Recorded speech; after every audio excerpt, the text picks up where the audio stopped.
Clearly, it's a B12 deficiency. Now, students were confused with this. Yes, first,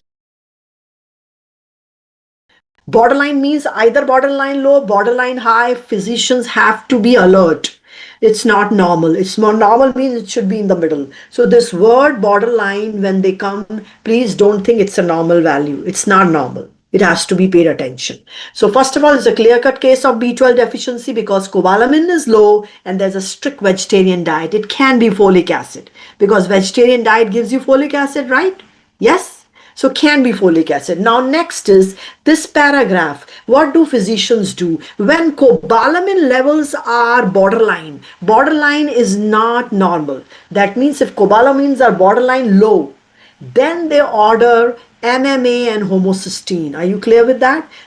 If here you don't need to do, there's not borderline. Sorry. Yes, this is not borderline. So I'm trying to just excuse me. I'm trying to do my best. So if I fumble, which I don't, but understand I can today, right? So cobalamin here are clearly low. So physician is not worried. But when cobalamin low levels are on the borderline, maybe 119, 120, then physician will order homocysteine and MMA. If it's a B12 deficiency, tell me what would you see in homocysteine, high or low? If it was B12 deficiency, they order homocysteine and MMA when the levels are borderline low, maybe 119, then you don't know what's going on, right? It's 71.8, you are clear cut. This is low cobalamin, B12 deficiency, weight gain diet. So tell me if the levels were borderline, what would be homocysteine, high or low? Thank you. What would be homocysteine, high or low? If the cobalamin levels were borderline and it was a B12 deficiency, what would you expect homocysteine levels there, high or low? If it was B12 deficiency, high. What would you expect MMA levels? What would you expect MMA? Not low. Somebody's saying low, normal, no. Not here. I'm saying expect. What will a physician expect? MMA level low normal is a wrong answer, please. If it is a B12 deficiency, homocysteine should be high and MMA should be high, not normal and low. That's wrong, right? Yes, but in this case, what did physician find out? That the homocysteine was high, but MMA was borderline high. Borderline high does not mean normal, but MMA will never be normal or low in B12 deficiency. Are you clear? MMA levels may be borderline high, high. Borderline high is not normal. It's abnormal. Does that make sense? Again, this is a clear-cut case of B12 deficiency because cobalamin levels are clearly low. But when cobalamin levels are borderline low, then what does physician order? Homocysteine and MMA also. If it was a B12 deficiency, which was in this case, what would have physician expected? Homocysteine high or MMA also high. But what did the physician found? Homocysteine high, but MMA borderline high, but that is also high. MMA will never be low or normal in which deficiency? Give me the answer. In which deficiency? Who's saying not folate, darling? I'm saying MMA levels will never be low or normal in which vitamin deficiency? B12. B12. Right? Are you clear with that? Now let's look at the answer. So are you clear with there is no confusion? The case was also not confused. The case have to be discussed differently, but the answers are not confusing, please. So please don't TBL is about discussion, but answers are not ambiguous. They are clear cut. Case is clear cut. You just discuss it differently. So please don't carry this misinformation outside that TBLs were discussed. The answers were ambiguous. We don't know. We are confused. Because you that way. And that discussion I left you on the students, right? So now I'm clarifying. But this case is ambiguous? No. Is this case a clear cut? Yes. Are you clear with all that I have said? Because I don't want wrong information to be out. Is that clear? Please. Now look at this question. It is a B12 deficiency. Now in this case, what was the cause of B12 deficiency in this case? So you understand now, borderline low, borderline high, not normal. Have you cleared with that? MMA will not be normal and will not be low in B12 deficiency. It should either be borderline high or high. Borderline high is not normal. Please don't carry the misinformation that TBL was ambiguous, did not have correct answer, it was confusing, it has to be discussed right. But everything is in the case, right? Does that clear, please? Yes? Now tell me, in B12 deficiency, in this case, what was the cause? In this case, vegan diet. So what should be your answer which is highlighted? There is no ambiguous answers, right? Let's go further. I don't want to waste too much time, but as I am hearing that this is confusing, it's not confusing. I'll tell you everything and you will see that it's a clear-cut answer, a case with the clear-cut answers. Yes, this will not be like interactive, which I did once, first 7 questions. It is not, it's a case. You have to discuss it. Now look at this. In folic acid deficiency, is this a case of folic acid deficiency, first of all? Is this a case of folic acid deficiency? No. But the question is asking, if it was a folic acid deficiency, tell me what will happen to homocysteine levels, high or low? Homocysteine levels, folic acid deficiency. Homocysteine, folic acid, high. MMA levels, high or normal? MMA levels, will it be high in folic acid deficiency? Will MMA levels be high in folic acid deficiency ever? Will MMA levels be? No. So that is why your answer is normal MMA. The MMA, one parameter is differentiating. Homocysteine is not differentiating folic acid from B12. Folic acid and B12 in both, what happens to homocysteine levels? High or low? Folic acid as well as B12, what happens to homocysteine levels? Both high. So is it differentiating? So what is differentiating is MMA levels. MMA levels will be normal in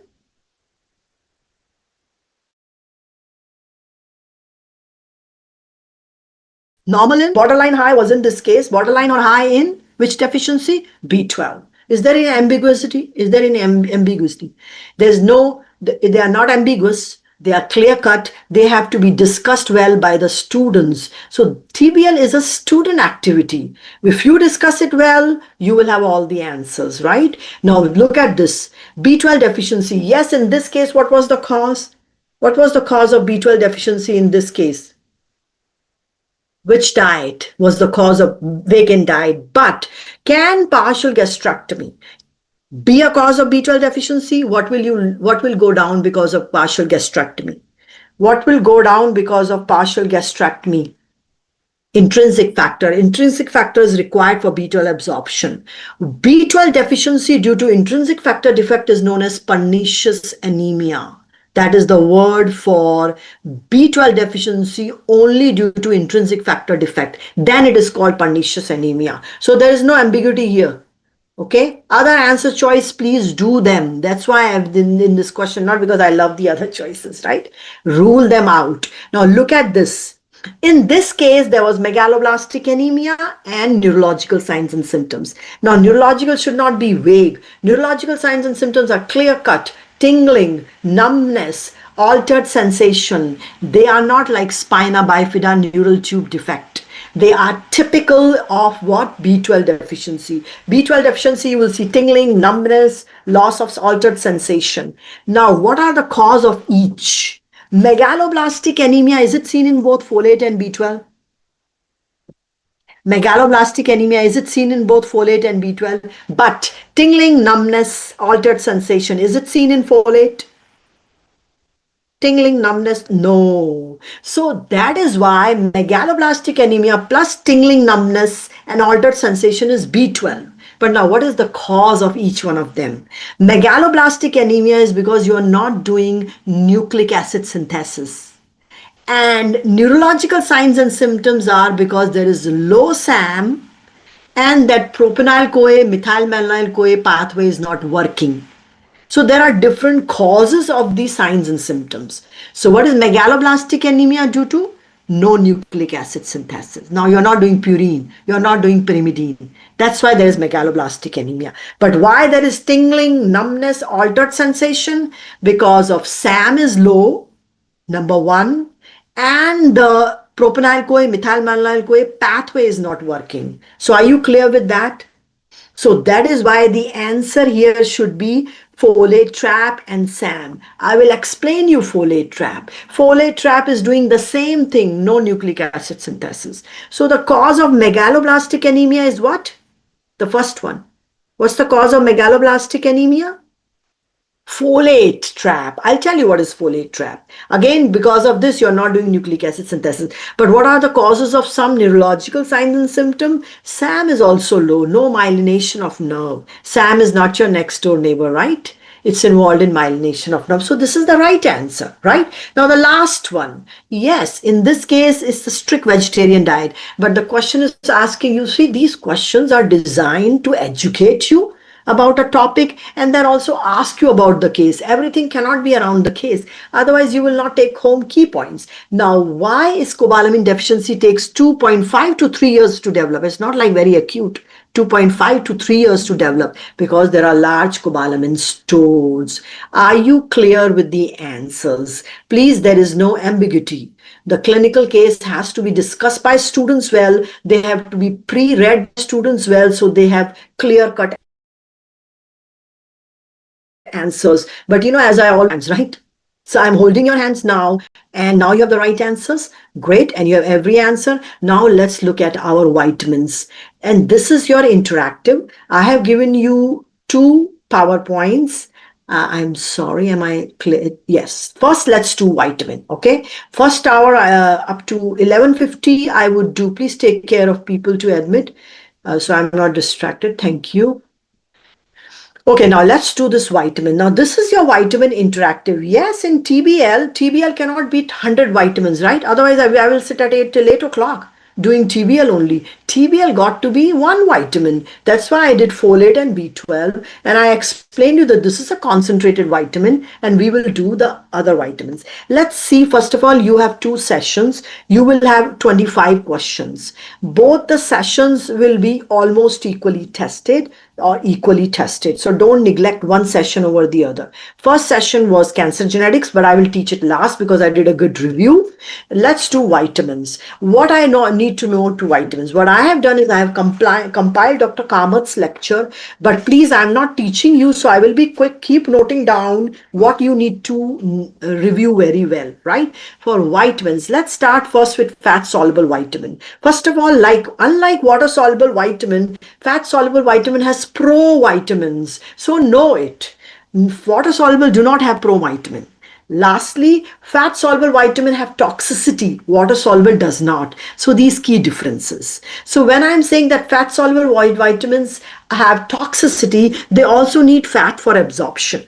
So cystic fibrosis, pancreatic insufficiency, when there is no fat, these vitamins are deficient. So if you see a patient of cystic fibrosis, or if you see a patient with pancreatic insufficiency, think about fat-soluble vitamin to supplement in the diet. They might be low. So this is key about fat-soluble vitamin. I would like to have shared this PowerPoint with you. This connection is good. You should specially know active form, provitamin, active form, and deficiency, toxicity. Toxicity is not taught to you in detail, so I would tell you to avoid that. Do deficiencies. Though fat-soluble vitamins are more prone to toxicity. For example, the provitamin or vitamin D is 7-dehydrocholesterol. But active form is not 7-dehydrocholesterol. Active form is 1,25-dihydrocholecalciferol, right? So it's different.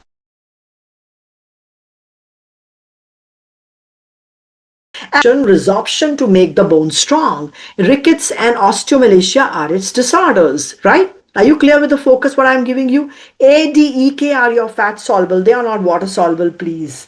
Beta, now let's start with A, then I'll go to D, E, and K. What I want you to know is provitamin active form deficiency, not toxicity. Toxicity will come later. I think too much on your plate, right? So vitamin A, provitamin, beta carotene. Is it an antioxidant? Keep noting down, because what happens is sometimes when there are too many lectures, the focus is lot. Provitamin, vitamin A, beta carotene. Antioxidant, yes. Active form. Give me quickly active form of vitamin A. Active form, which will help in action or can be given as a part of therapy. Active form of vitamin A. So all you should know: provitamin, active form, and some key points. Retinol, retinal, retinoic acid. Absolutely wonderful. Retinal is for vision, retinol for reproduction, retinoic acid for growth and differentiation. That's why retinoic acid act at the level of nucleus, use intracellular receptor. 13-cis retinoic acid is teratogenic. It's not given to pregnant females who come to treat for acne. 13-cis retinoic acid is not given. All trans retinoic acid is also used for treatment for PML. Tell me, what is PML? It is a fusion gene. What are the genes in PML? PML is which chromosome? Which chromosome is PML, which is AMLM3, promyelocytic leukemia? Which chromosomes? PML, AMLM3 chromosomes. 15, 17, absolutely wonderful. And for their treatment, you use all trans retinoic acid. So go clinical, provitamin, active form. Where can I use it clinically? Clinical disorders. Vitamin A deficiency, increased dark adaptation time, night blindness, Bitot spot. Vitamin A deficiency, because vitamin A, especially retinoic acid, is maintaining epithelium. Sometimes vitamin A deficiency can also seen as lung cancer, because vitamin A is very essential to maintain your epithelial integrity, prevent keratinization. So a lot of good things of vitamin A and its therapy. So you should know retinol, retinal, retinoic acid intracellular receptor. 13-cis is teratogenic, not given to pregnant female who comes to you for treatment of acne. All trans retinoic acid is used for treatment of PML. What is PML? Fusion gene, 15-17 translocation. I'm sorry, I'm going a bit like, I want to just give you the key points. So are you following my pace, right? Because is that okay, everybody? Great. Vitamin A, dry eye, Bitot spot, night blindness, increased dark adaptation time. Sometimes vitamin A deficiency can also lead to lung cancer, because retinoic acid is so essential to maintain epithelium integrity. Vitamin D. Provitamin, 7-dehydrocholesterol, you need sunlight. That's why if it's cold climate, you may have vitamin D deficiency. They ask you to go out, play in the sun, don't be on your tablet and chat GPT because of this, right?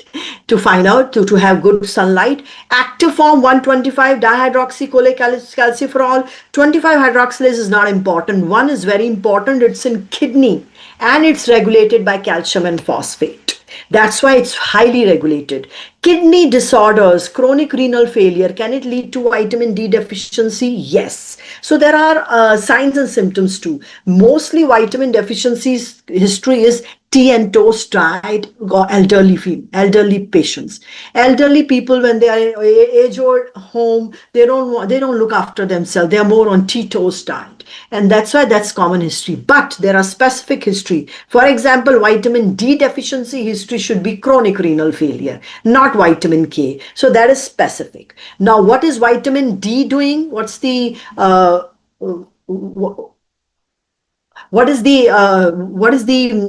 I'm getting distracted with people coming in.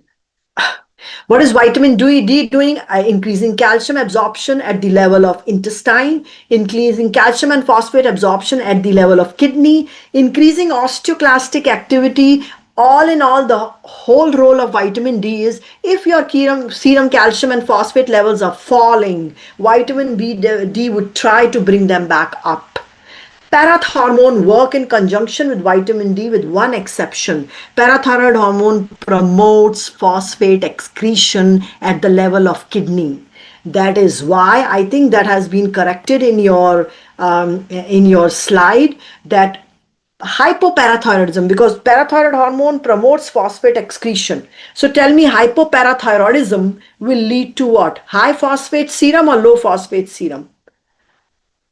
Hypoparathyroidism will lead to high phosphate serum or low phosphate serum? Anyone? Hi, I think that was wrong in your slide, but has been corrected. I think so, if I'm not wrong. But anyways, I'm bringing to your attention, right? So you know vitamin D to bring back calcium and phosphate to normal. Don't forget that parathyroid hormone work conjunction with white vitamin D, except parathyroid hormone promotes phosphate excretion, which is not done by vitamin D, right? Yes, vitamin D deficiency, rickets in children, osteomalacia in adult. You had this question in your interactive session. It is clearly a case of vitamin D. Oh, did I put it wrong? Sorry, it's a wrong one. So vitamin D. I'm sorry for this. It's a clear-cut case of vitamin D deficiency. So your answer should be C. Okay, please correct it. Vitamin D. Right? Vitamin K, which is very good. Okay, we also learn from wrong answers, as I've given you a wrong answer. So vitamin K deficiency will present as what? Tell me. It will not present as bow legs, rickets, and osteomalacia. So what will vitamin K deficiency present as? Tell me. Easy bleeding, bruising, prolonged prothrombin time. Right? So there are different presentation. Please correct that. I'll correct that in the PowerPoint also. Resend you. Okay. Now don't talk about this one. I'm just joking. So now vitamin K. What is vitamin K? Its provitamin is menandione, menanquinone, different from other vitamins. But this is very, very important. Vitamin K is essential for activation clotting factor 2, 7, 9, 10. What does it, how does it activate? By carboxylation of glutamate residues of 2, 7, 9, and 10, which will help in clotting. This is happening in liver. Is this happening in liver also? This activation? Without this activation, clotting factors will not be active and there will be no clotting. So two places, clinical places, one in premature infants where liver is not mature, and other in chronic alcoholics who only drink and sleep. Their liver is damaged. In both of them, you can see vitamin K deficiency. How would you test that? How will that be reflected if there is a vitamin K deficiency? What will be prolonged? What will be prolonged if there is a vitamin K deficiency? Prolonged. Which time will be prolonged? Dark adaptation time or prothrombin time? Dark adaptation time or prothrombin time, right? 2, 7, 9, 10, right? This one was, maybe I flip-flopped that. This is a case of vitamin K deficiency, clearly. And okay, no, I did not do that. I'm in my right phase of my mind, which I'm trying to. Yes, this is a case of, but now go and find out from the slides why vitamin K deficiency has easy bleeding and bruising. What's not going on in this the newborn? Is this newborn a premature, that the low weight, that is liver is not mature, parental, the vitamin K IV is given to prevent all these easy bleeding, bruising, and prevent any kind of hemorrhage. Dicumarol and warfarin are antagonists. I don't want you to chat GPT that too. I want you to concentrate on provitamin, active form, function, deficiency, presentation. Are you clear with that? Right? Prolonged prothrombin time is vitamin K deficiency, vitamin E. Two things, don't forget please. Vitamin E is number one, it breaks the chain of free radical, number one, not just single free radical, chains of free radicals. So it's a very effective antioxidant. Number two, it prevents membrane peroxidation. Membrane peroxidation is not healthy for your membranes. Membrane become rigid and you lose the receptor and membrane function. So who helps you? Who protects you? Vitamin E. Two, please. Number one, it prevents the chain of free radicals, so it's a very effective antioxidant, and it prevents membrane peroxidation and helps maintaining membrane fluidity, prevents membrane rigidity. You should know that. Vitamin E deficiency sometimes leads to hemolytic anemia, not very common. Let's jump to our water-soluble vitamin. I hope you're following my pace. What I want to do is hone on the key points, tell you these are the key points, and cancer genetics, I've already done, so we will not be, we will not need too much time on that. But everybody is so panicking about vitamins, so I took vitamins before cancer genetics, right? Does that make sense? Are you comfortable now? Are you feeling that you have all the information now? Everybody? Now, lots of water soluble vitamin. You should know 3 types. Number 1, non-B complex, which is vitamin C, right? Fat soluble, forget. They need fat for absorption, I've told you. As I'm telling you, please do there's a plethora of information. If you come to my interactive session, if you come to my reviews, you will never be lost. So note down the points that I'm saying, and please do likewise, right? First of all, you should know non-B complex, which is vitamin C. Then you should know B complex. So you only need to know 3 groups: non-B complex, vitamin C; B complex, which is for energy yielding and which is hematopoietic. Energy yielding are TLC-1, thiamine, riboflavin, niacin, B5, and TLC-1. Did I complete it? B1, thiamine; B2, riboflavin; B3, niacin; B5, pantothenic acid. Am I missing anything? Is L the lipoic acid? Lipoic acid. There are lipoic acid containing vitamin also. But see, B1, B2, B3, they are in TLC-1. Now, where is biotin, acetyl-CoA carboxylase, and pyruvate carboxylase? Tell me which one is for energy. Acetyl-CoA carboxylase mainly, or pyruvate carboxylase, which is mainly for energy?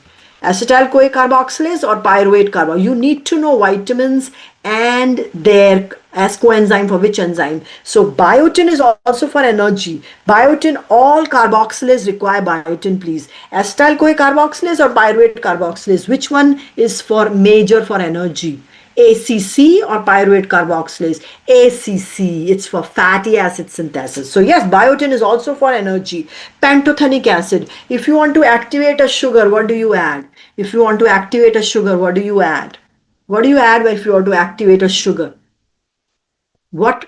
Phosphate. But if you want to activate a fatty acid, you add a CoA, and that comes from B5 pantothenic acid. So it is also for energy. So B1, B2, B3, biotin, B5, energy yielding. Hematopoietic divided into 2, macrocytic versus microcytic anemia. Macrocytic anemia, folic acid and B12. Microcytic anemia, B6. Please don't mess and flip-flop them, right? Are you clear with these 3 groups? Non-B complex, energy yielding, and hematopoietic.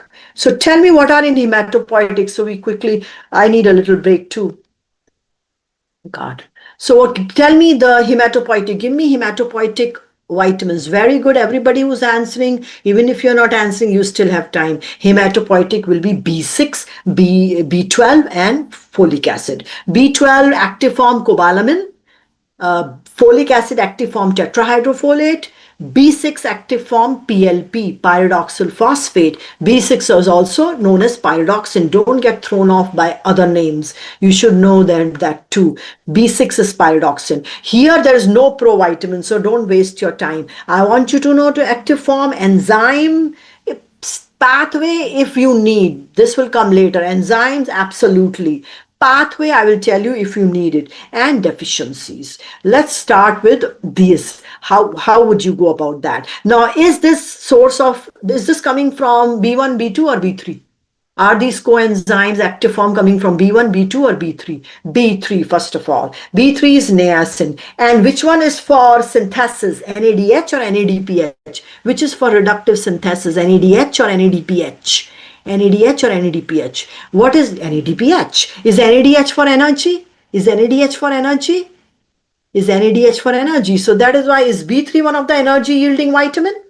Is B3 one of the energy yielding vitamins? That is why it is. So if you know the active form, so FMN and FAD, do they come from B3? FMN and FAD, do they come from B3? FMN and no, where do they come from? Riboflavin. So first, if you don't make the right connection of B1 active form, you will not relate it to enzyme. Right? Do that for me first. Right? Let's talk about vitamin C. Vitamin C deficiency, scurvy, strong collagen, what reaction?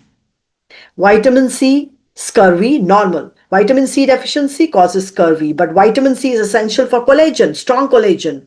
Which enzyme? What is the process? Why do you need vitamin C for? Which enzyme? So collagen, how is collagen made from? Which enzyme? Hydroxylase, right? Hydroxylase. Yes, did we do hydroxylase? But two things of vitamin C you always forget. One, it's an antioxidant. Number two, it is a reducing agent. How does it help in reducing agent? It helps in iron absorption in the form of Fe+2. That is why vitamin C vitamin C is advised with iron intake.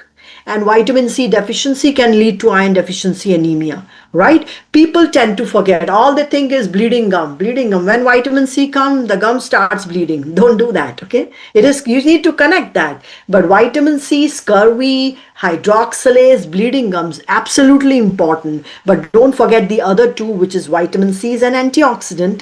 It's a reducing agent, helps in iron absorption. Vitamin C deficiency can lead to iron deficiency anemia, which most people don't know, right? Bleeding gums, scurvy, poor hydroxylation, yes. Collagen weak. Did we do both of them? Collagen strong by hydroxylation, yes. Collagen strong by hydroxylation, vitamin C and copper. Copper is also important for strong collagen, right?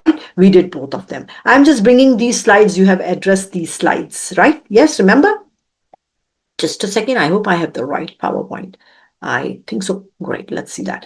Now, we finished non-B complex vitamin. Can I just see I have the right? I should be. Anyways, let's move on. I'm not in my right.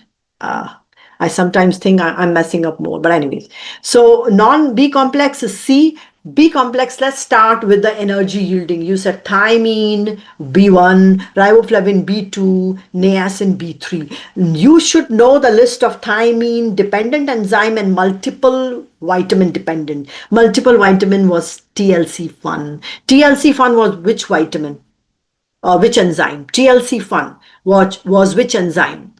TLC-1 was which enzyme? TLC-1. Which enzyme was dependent on these multiple vitamin? One enzyme you give me.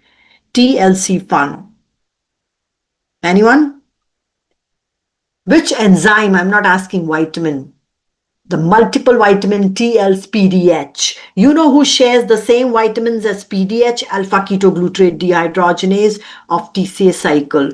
Thiamine, transketolase is not multiple vitamin dependent. Transketolase as a separate list is only thiamine dependent. Multiple vitamin I'm asking. Multiple vitamin is branch chain keto acid dehydrogenase. You can say that, but I don't want you to go branch chain. You see the list? List means don't forget first two. This is last means it has to come last. Let it be in your memory. But when I say multiple vitamin dependent enzyme PDH, who shares the same vitamin as PDH, though all share TCA cycle, alpha ketoglutarate dehydrogenase. But yes, just thiamine dependent are all these. Who is most easily measured? Others are all mitochondrial. Clinically, who is assessed to find out thiamine deficiency?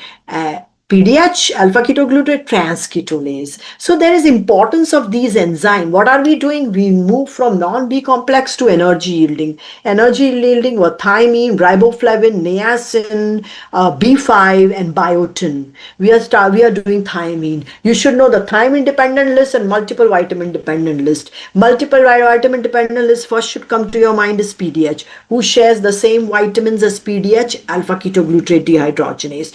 Who is only thiamine dependent?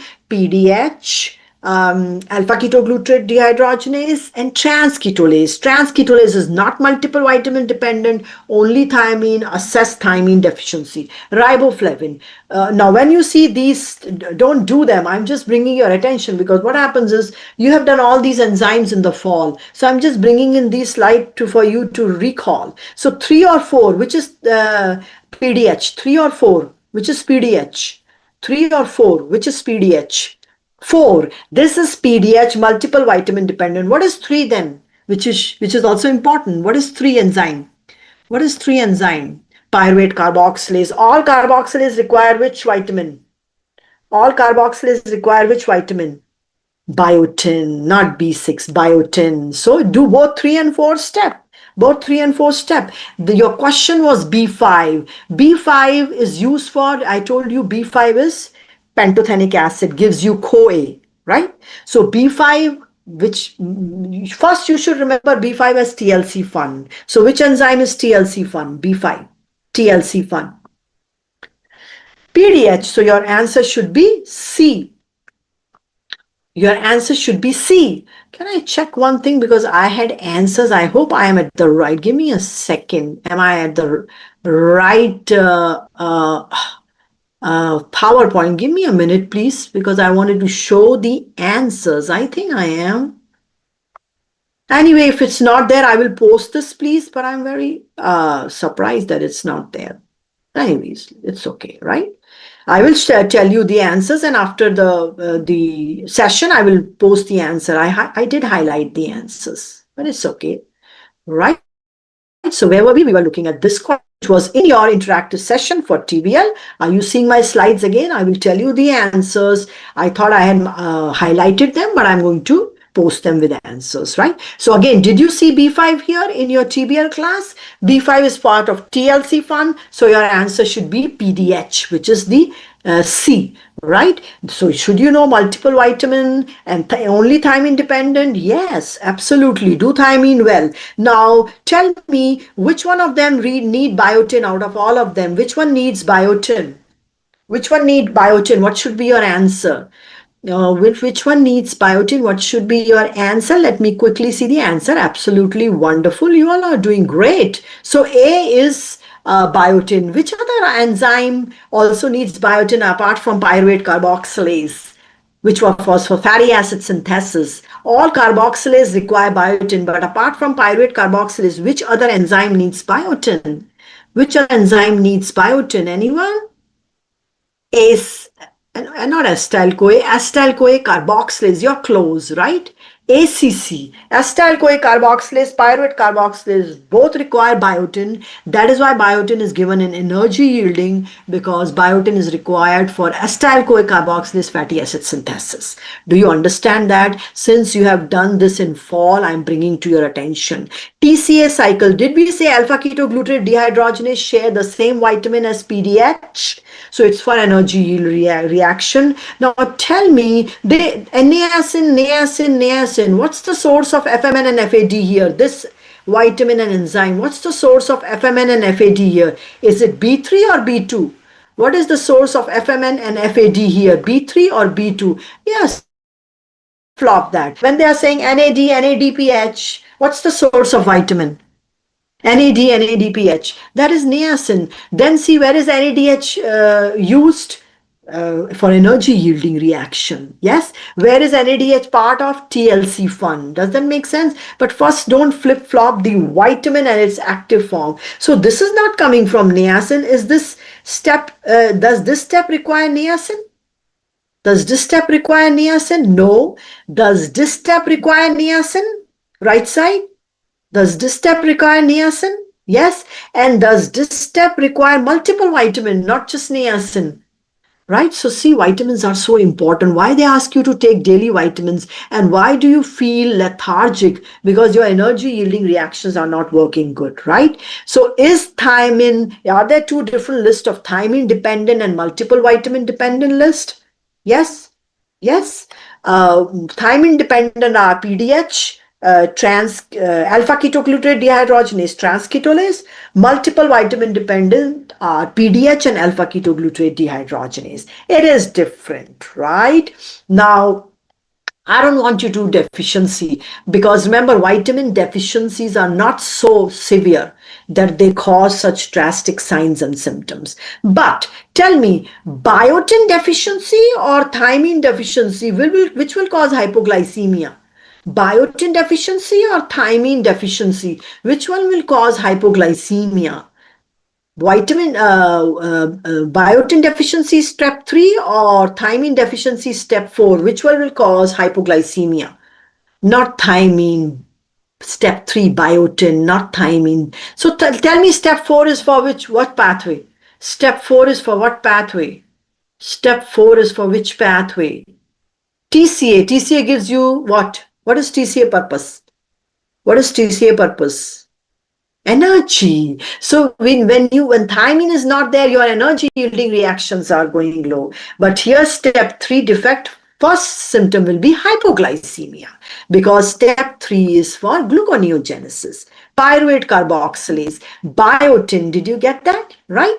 So beriberi. Now also you should do, so again, step 3 PDH, step 4 pyruvate carboxylase, step 3 main for energy yielding, step 4 here for glucose formation. Yes, ACC, which also require biotin, is for energy because it's for fatty acid. So you're not going in detail, going into the fall. You're going into major enzyme. Okay, what is it in large doing? You should also know dietary thiamine deficiency, wet and dry beriberi. Wet means it involves cardiovascular system, dry means it involves central nervous system. But chronic alcoholics can also represent with thiamine deficiency. Classic triad, please see that this is classical. If you see in chronic alcoholics ataxia, ophthalmoplegia, they have a stare, they keep staring at you, and encephalopathy. This is Wernicke-Korsakoff psychosis, thiamine deficiency. Which enzyme is major for thiamine? Which one I told you, which is for energy yielding reaction, that will be affected here? Which is major energy yielding reaction, which is enzyme which is thiamine dependent? PDH. Absolutely wonderful. You're going in the right direction. That's why this was in your interactive session, the case of Wernicke-Korsakoff psychosis, typical triad of ataxia, ophthalmoplegia, and encephalopathy. And what is the treatment? Give thiamine and glucose because they are also hypoglycemic. So what is going wrong here? What's going wrong here is your PDH. I think now I know why I don't have the answers, because I think I posted the questions without answers initially, right? But here answer is PDH. For chronic alcoholics, thiamine deficiency. They do suffer from thiamine deficiency. B2, FMN, FAD. Riboflavin steps recognize, right? Are all steps in TCA cycle niacin dependent? Are all steps in TCA cycle niacin dependent? So which other vitamin they are dependent on TCA cycle? Which other vitamin are TCA cycle dependent on? Tell me. Which other vitamin TCA cycle are dependent on? Only TCA I'm asking. Which other vitamin they are dependent on? B2, just B2? TLC-1, thiamine, niacin, riboflavin, lipoic acid, right?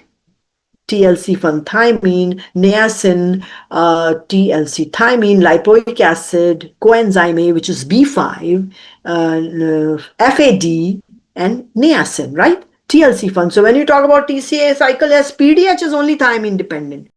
This is not TCA cycle. PDH is before TCA cycle. Thiamine dependent is PDH. PDH is also multiple vitamin dependent. Alpha ketoglutarate dehydrogenase of TCA is same as PDH. So yes, when you talk about what vitamins are essential only for TCA cycle, TLC-1. That's all. But what I'm bringing to your attention is not just thiamine dependent. There is niacin dependent step. There are riboflavin dependent steps. So be mindful. B2 is FMN and FAD. Very non-specific symptoms. So when you see beriberi, what am I talking? Beriberi is what vitamin deficiency? Beriberi is what vitamin deficiency, please? Beriberi is what I write with thiamine deficiency. But when you see these non-specific symptoms, which you can get actually when you're overstressed with exam, you don't take your vitamin, there's angle fissuring. So they're called glossitis, chelosis. These are non-specific symptoms. Angular fissuring, they are non-specific symptom of riboflavin deficiency. So when I ask this question on riboflavin, is riboflavin B answer energy yielding reaction? Is riboflavin energy yielding reaction? Is it true? Is it true? Yes. It's used in TCA cycle. It's part of the PDH complex. So what about B12? B12 absorption. Do you need riboflavin? What do you need for B12 absorption? Do you need riboflavin? Do you need riboflavin for B12 absorption? Please rule out the... No, you don't need folate for B12 absorption. No, no, no. What intrinsic factor, somebody said, absolutely wonderful. What do you need for B12 absorption is intrinsic factor, right? Not folate. So do the others, please. When you I have shared this PowerPoint. Don't just memorize the right answer.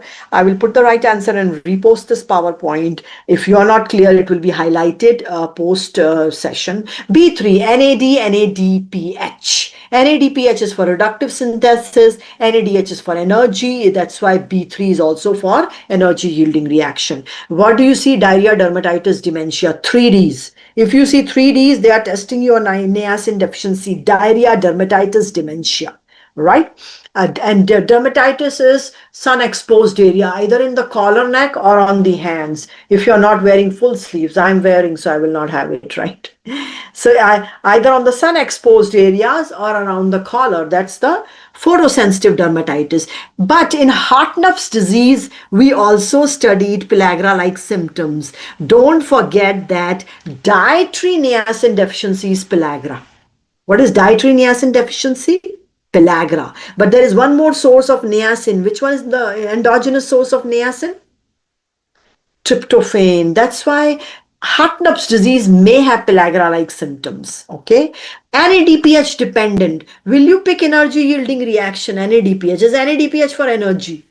Is NADPH for energy? Will you pick energy yielding reactions? Is NADPH for energy? No. What will you pick? Synthesis, reductive synthesis. Reductive synthesis. NADPH is all reductive synthesis. Fatty acid synthesis. Cholesterol synthesis. But don't forget ACC. ACC, biotin, fatty acid synthesis directly involved, right? You need NADPH there too, but the enzyme directly for fatty acid synthesis is ACC. Need biotin, but you also need NADPH for fatty acid synthesis. So you will pick reductive synthesis. Now please rule out the other. I am not discussing them, but rule out the other. What does heme synthesis require? Yes, acetyl CoA carboxylase, biotin, fatty acid synthesis, energy yielding. Pyruvate carboxylase, biotin, glucose formation. They are different. Maize, corn as staple diet, that's niacin deficiency. So there are different deficiency. Tea and toast diet is general, right? But maize as a staple diet, corn, maize is niacin deficiency. Now, vegan diet, which deficiency? So there are all clues there. Vitamin deficiency with make vegan diet. If you're taking a vegan diet for long, vitamin deficiency, B12, right? So there's a typical history. There is a typical presentation. So if I'm saying berry, don't say niacin deficiency, right? Is berry niacin deficiency? Is berry niacin deficiency? No, niacin deficiency is pellagra, dietary niacin deficiency. Chronic alcoholics, which deficiency? Chronic alcoholic, which deficiency? Thymine deficiency. Then you go to thymine dependent enzyme, major PDH, alpha ketoglutarate dehydrogenase. So do you understand how you have to address this session? CoA. Who needs CoA for activation? Fatty acid. That's why B5 is also for energy yielding reactions in your body. B5 is very essential for all the energy yielding reaction. Is B5 CoA part of TLC fund 2? Is B5 CoA part of TLC fund 2? Is B5 CoA part of TL, so it's also for energy yielding reaction, right? So you have to understand this is my vitamin, biotin, pyruvate carboxylase, ACC, right? All carboxylases require biotin. What are the presentation of biotin? Orofacial rash. This is also seen in zinc, so sometimes physicians are confused. But orofacial rash and alopecia. I'm also losing hair, but that doesn't mean I biotin deficiency. But yes, alopecia and orofacial rash, that is biotin deficiency. Now you don't see diarrhea, dermatitis, dementia here, right? Diarrhea, dermatitis, dementia is which vitamin deficiency? Diarrhea, dermatitis, dementia is which vitamin deficiency? Tell me. That is pellagra, dietary niacin deficiency. Absolutely wonderful.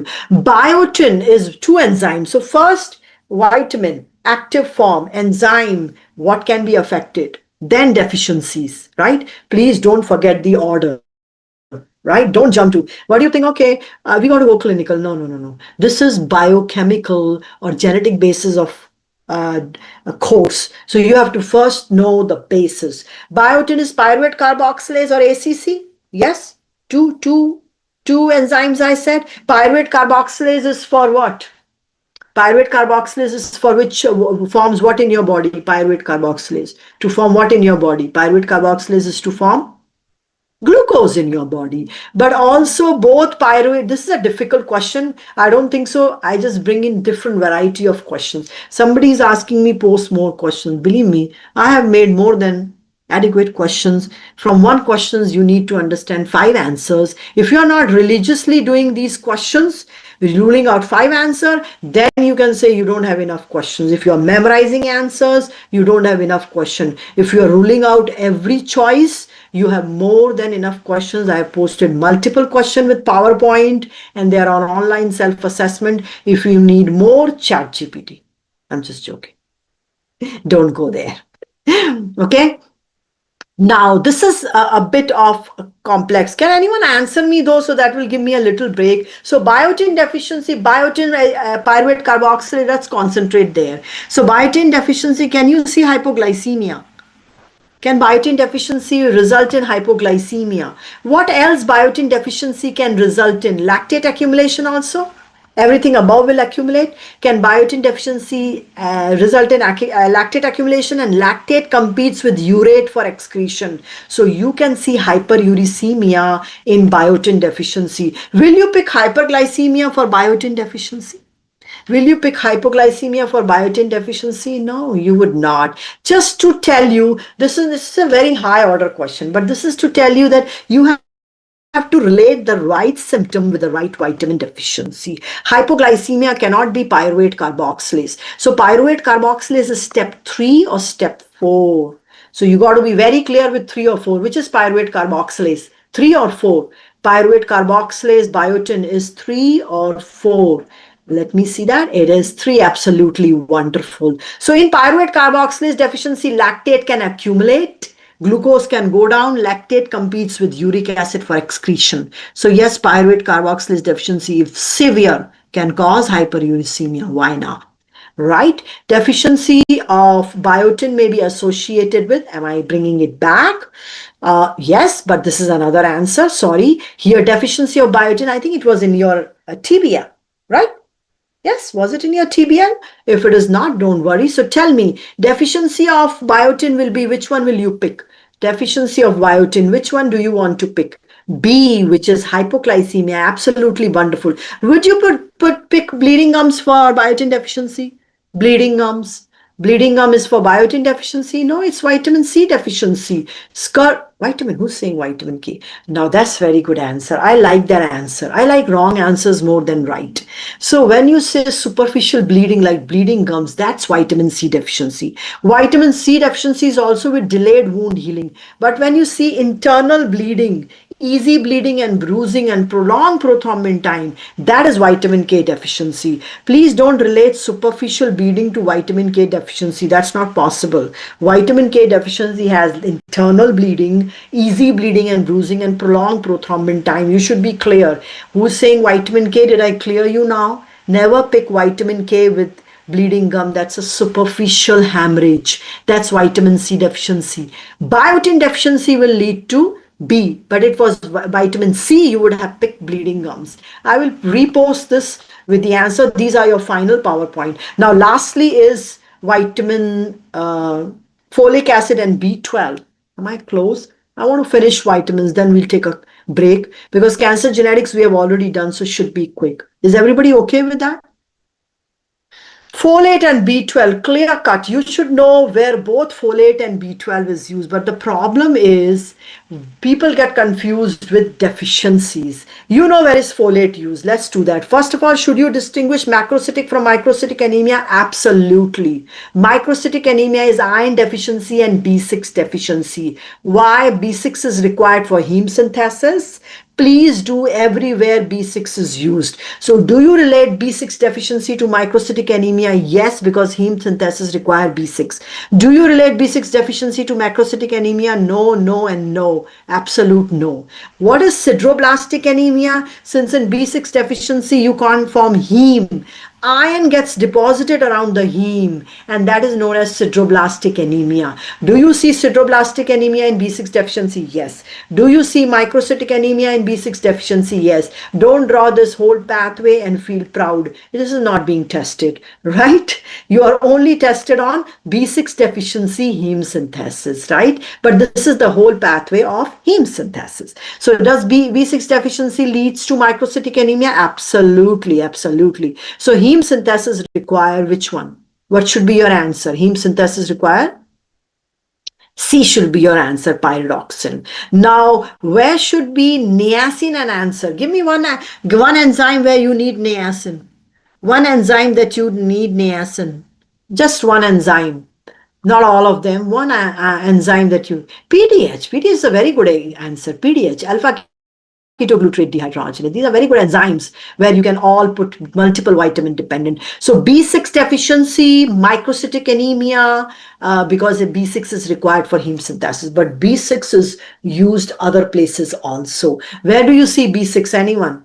Anywhere else you see B6? Have you watched the PowerPoints and watched the video? Anywhere you see B6? Anyone wants to give me quick? B6? B6, just heme synthesis. There should be more. Any other enzyme? Any other enzyme B6? Did anyone give me an answer? B6. Actually, as carboxylase require biotin, decarboxylase require B6. Transamination was B6. Transamination was B6. You forgot that? Transamination, decarboxylase, they are B6. Carboxylase is biotin. Folate, green leafy vegetables, they are one carbon carrier. Don't memorize them. I bring back slides. Now this you have to understand very well. Students are confused. It's very easy, right? Number one, folic acid is required for purine and pyrimidine synthesis. Are you clear? But now look at this. If a pregnant female or lactating female is not on good folate diet, will nucleic acid synthesis reduce in a pregnant female and a lactating female?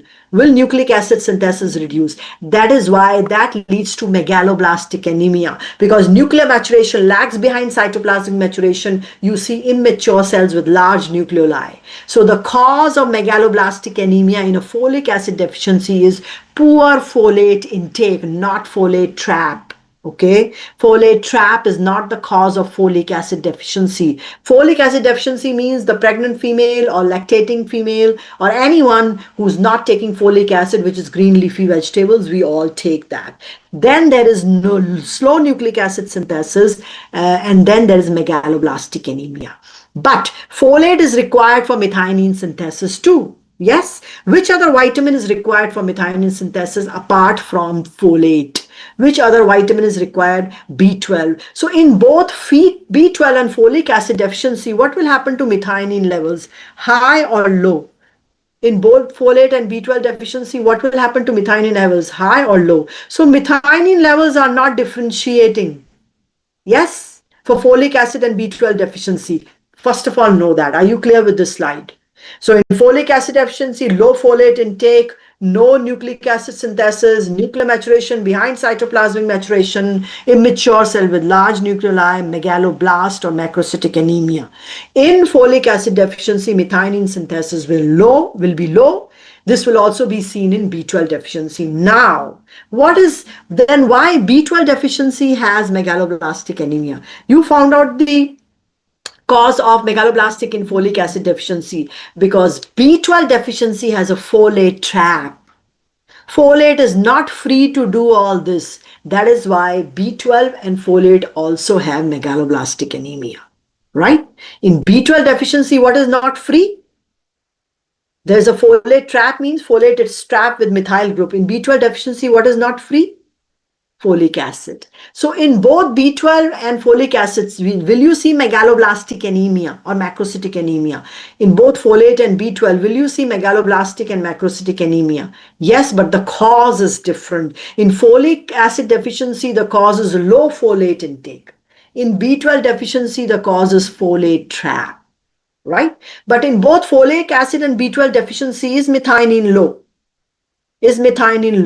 So don't flip-flop that. Please do write them separately. Yes. So in which one of them? Folate and B12 deficiency or B6 deficiency? Methionine levels will be low. One parameter is always differentiating. So tell me, in folate or B12 deficiency, please draw them separately, or B6 deficiency, where methionine levels will be low.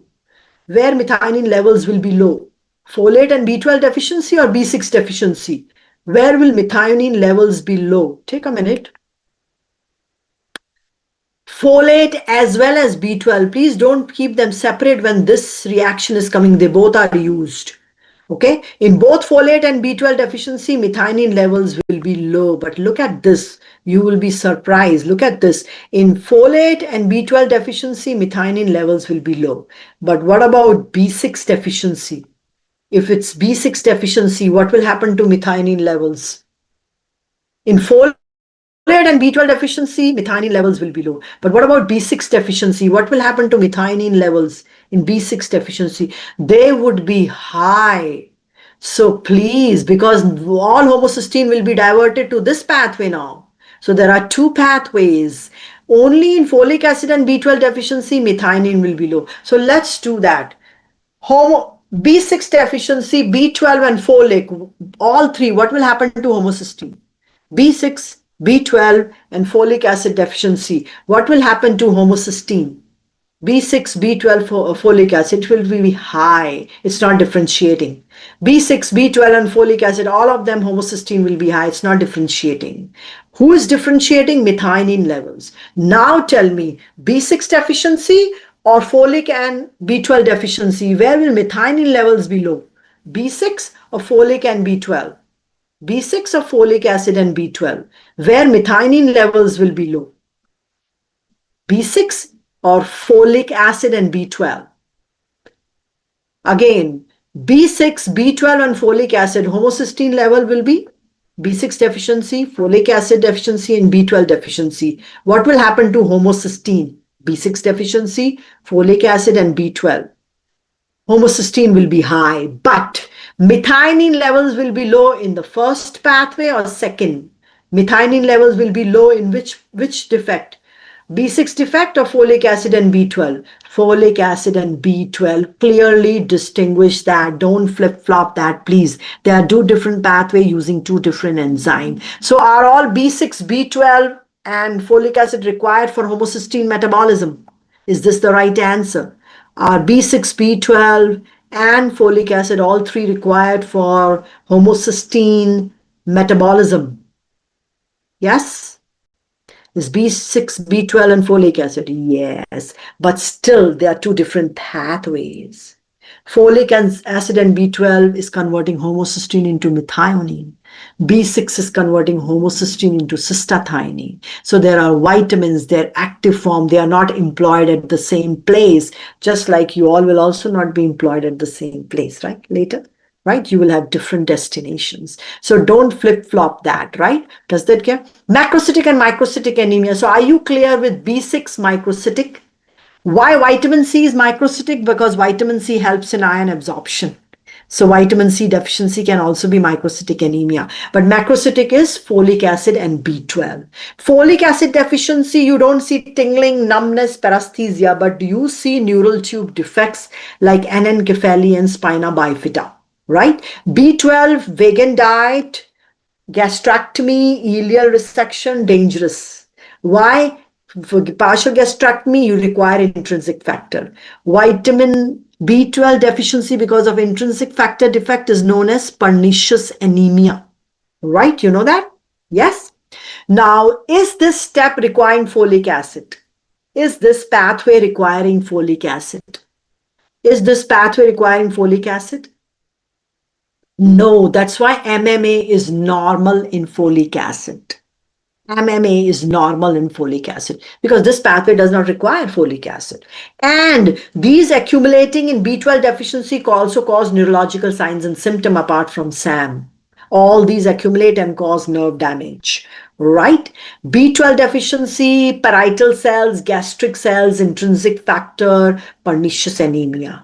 In folic acid deficiency, will MMA be high or normal? In folic acid deficiency, will MMA be high or normal? In folic acid deficiency, MMA normal. In folic acid and B12 deficiency, what will happen to homocysteine? High or normal?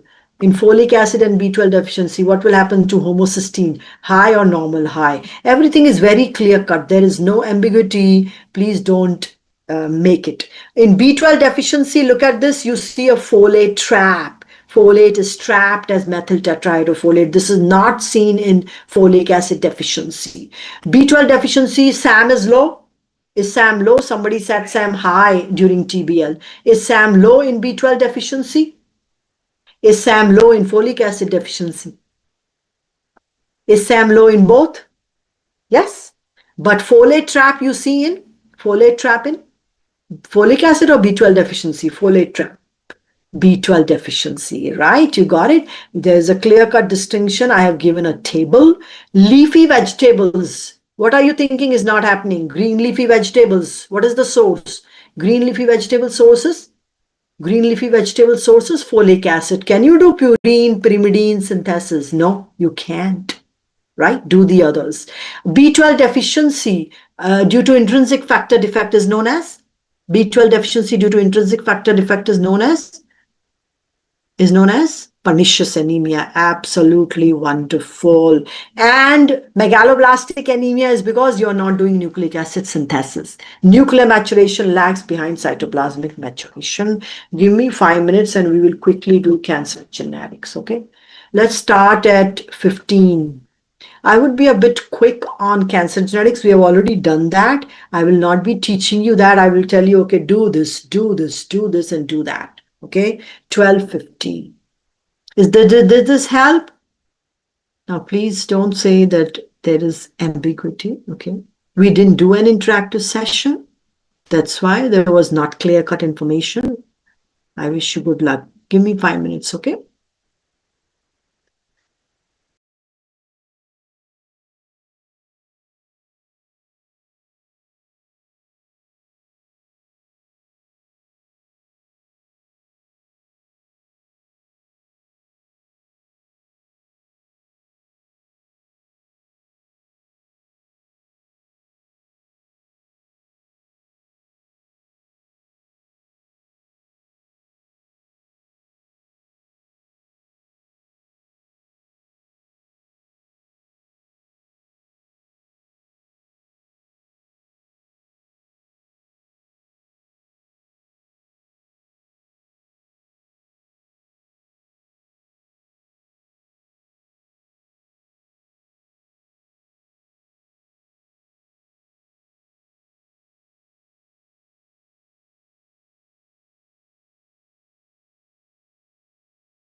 Hello, everybody. Heads up. Just text your friends that left. This is still mandatory, and I need to let them in before she starts. So if they can come back. If they don't want to come back, that's totally fine. I'm just giving you a heads up.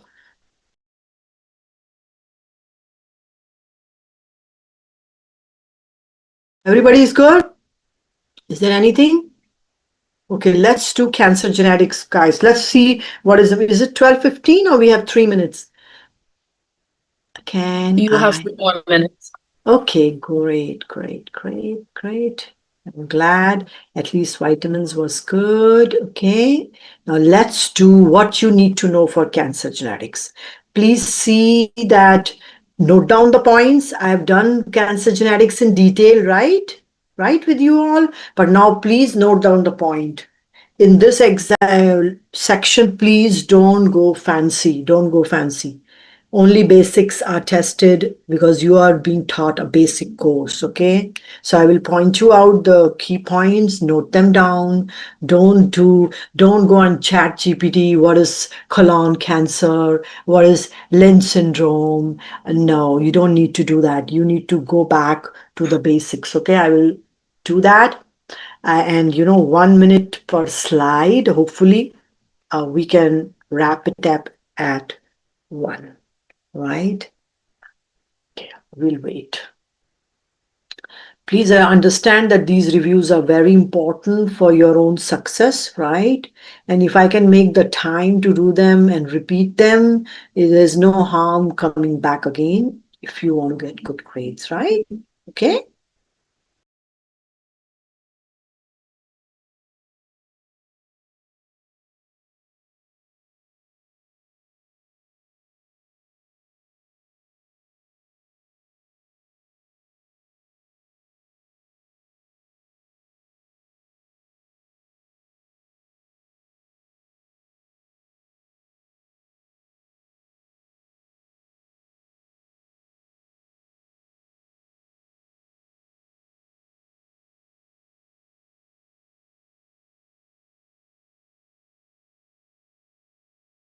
Okay, 1 more minute. And let's see how we can wrap up this session quick, everyone. I have done this in detail, though. Vitamin was more like a talk of the town. And I'm glad. I hope it's not anymore.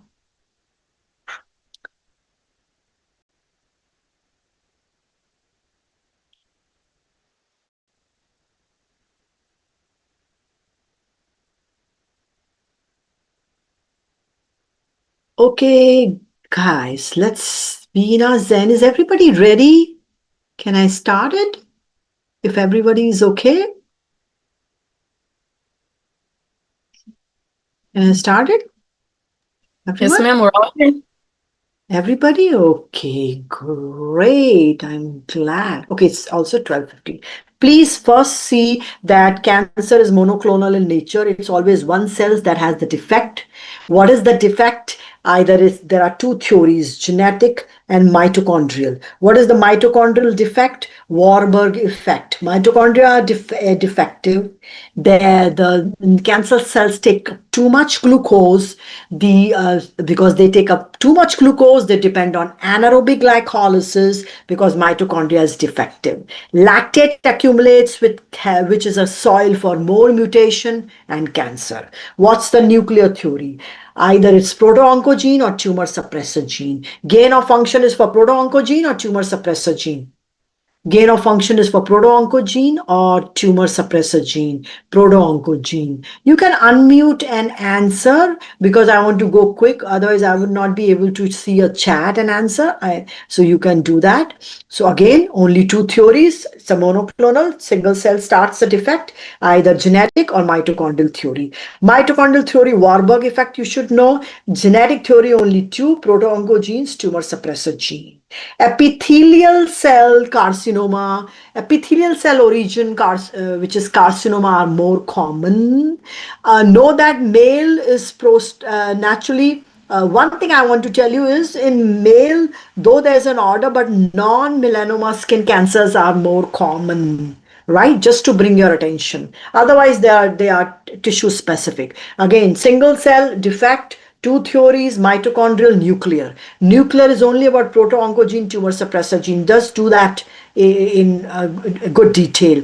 Mitochondrial theory is Warburg effect. Most common cancer origin is epithelium. Most common cancers carcinoma, and they are named after the cells they are originated. Yes, in males, the most common cancer is non-melanoma skin cancer. I don't want you to know the order and most common. I'm just bringing to your attention, though they keep saying, but actually the most common cancer is male is non-melanoma skin cancer. They are treated easily, so they are not reported. All right. What do cancer cells need? Number one, it's a single defect, single cell that acquires the defect. What is the defect? Either gain of function of proto-oncogene or loss of function of tumor suppressor gene. Please don't flip-flop that. It's not just this one mutation, but this is always the founder effect. They gather more mutation and cancer. But this is not what cancer cells want, what is favorable for cancer cells. This mutated cell can still die if they go through the cell checkpoint. What cancer cells do, they disregard the cell checkpoint and they evade apoptosis. Students don't understand that cancer cell is just proliferation. No, cancer cell is not just proliferation, which is gain of function of proto-oncogene, loss of tumor suppressor gene, but cancer cell favorable is to keep on this mutated cell and evade apoptosis. So please don't forget the last two steps, not just gain of function of mutation of proto-oncogene, loss of tumor suppressor gene, but also disregarding cell checkpoint, that is survival, maintaining this mutated cell, and also evading apoptosis. All three will be tested. Don't just concentrate on excess proliferation. There you go wrong, right? What are the cell checkpoint? Caretaker, gatekeepers. Give me example of gatekeepers. Two example which you should know very well, their function. Gatekeepers.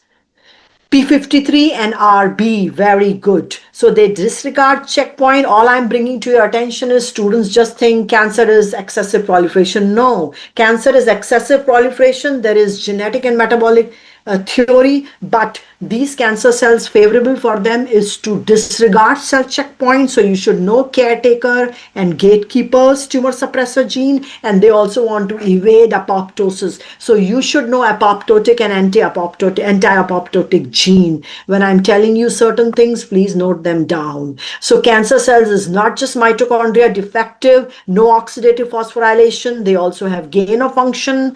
Are you seeing my slides? Though I didn't ask you that. Gain of function of proto-oncogene, loss of tumor suppressor gene, and if they acquire motility, they go into metastasis. Please concentrate on both and know examples of each. Do not flip-flop them, please. You will go very wrong on the exam. Cancer cells, how you differentiate? Cancer cell is cancer, but that's benign and malignant. Which is invasive? Which is invasive, benign or malignant? Which is invasive? You can unmute and answer to malignant. Please know. Carcinoma in situ. You think it's benign. No. Carcinoma in situ is also invasive, but cells have not invaded yet.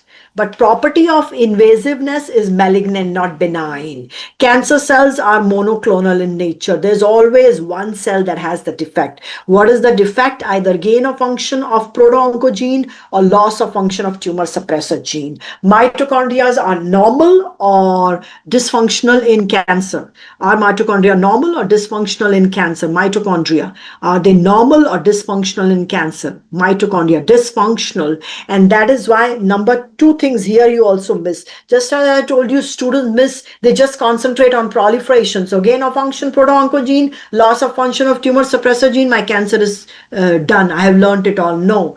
How they disregard cell checkpoint. So RBP53. How they evade apoptosis. So apoptotic gene, which is FAS, and anti-apoptotic gene, which is BCL2. Don't forget to bring them together. Secondly, they forget to understand that mitochondria dysfunction leads to lactate, which is a good soil for mutation, but mitochondria is also involved in apoptosis.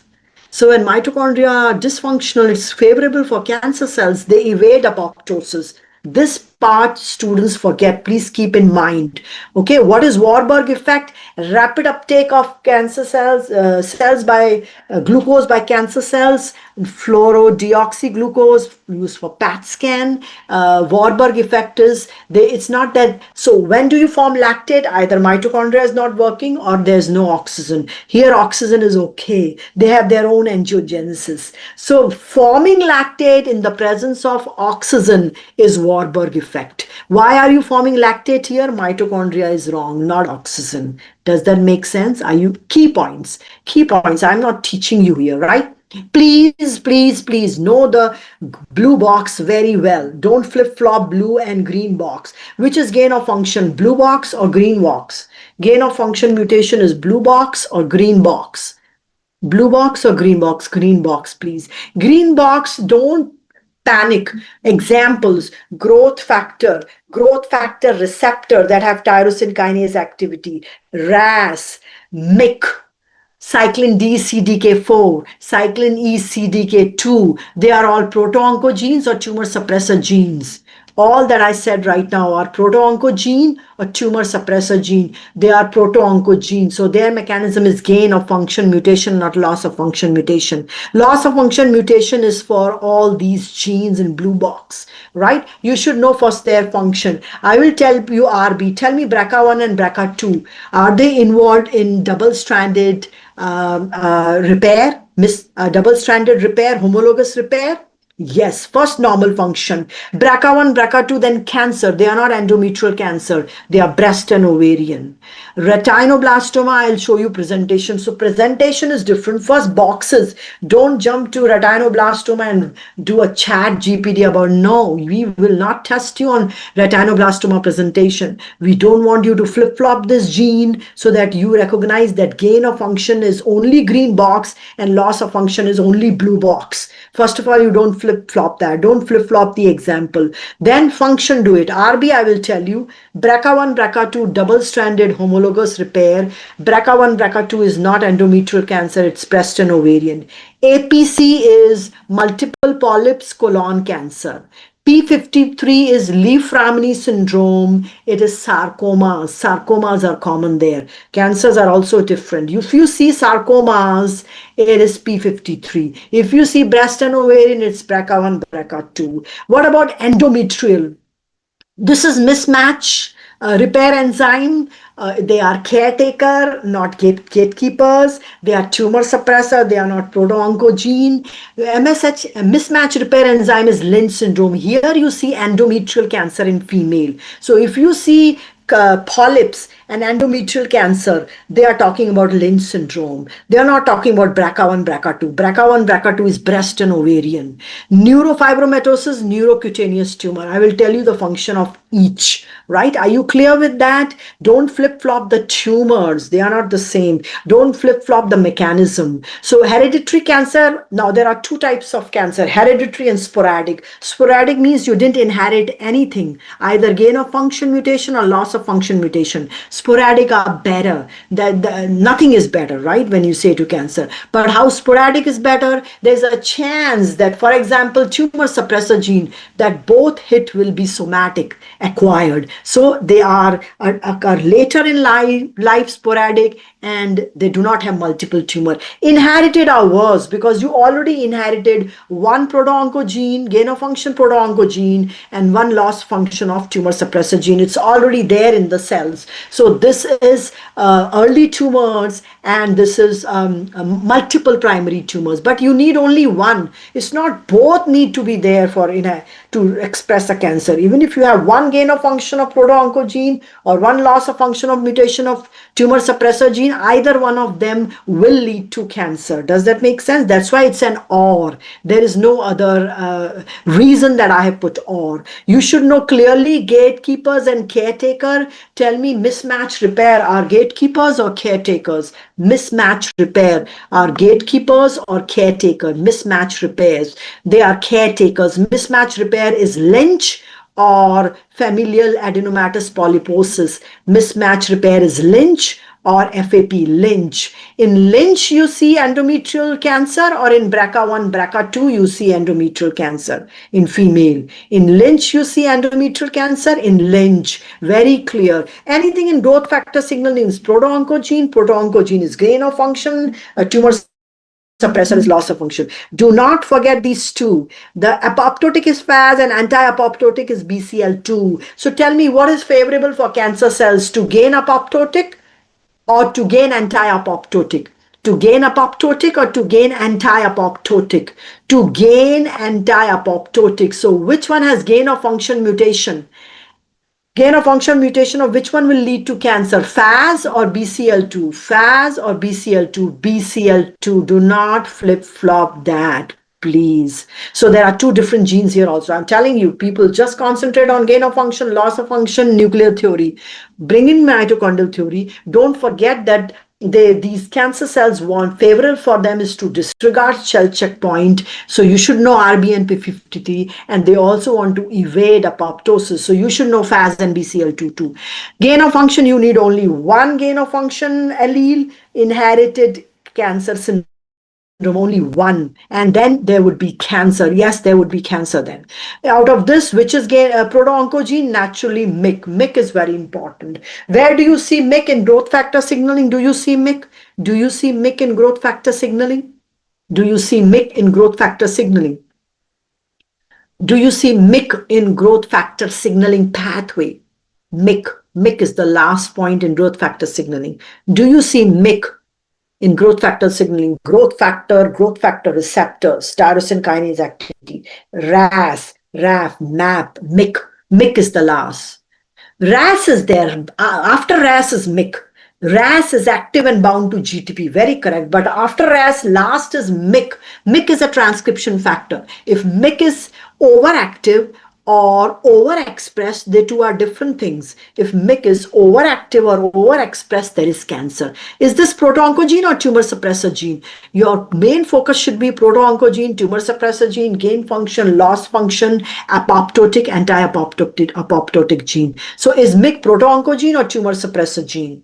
Is MYC proto-oncogene or tumor suppressor gene? Proto-oncogene. Don't flip-flop that, please. Rule out the other answers. Anything in the growth factor signaling pathway, and look at this, MYC is at the last. MYC is a transcription factor. If MYC is overexpressed, it is cancer. We have done all of them.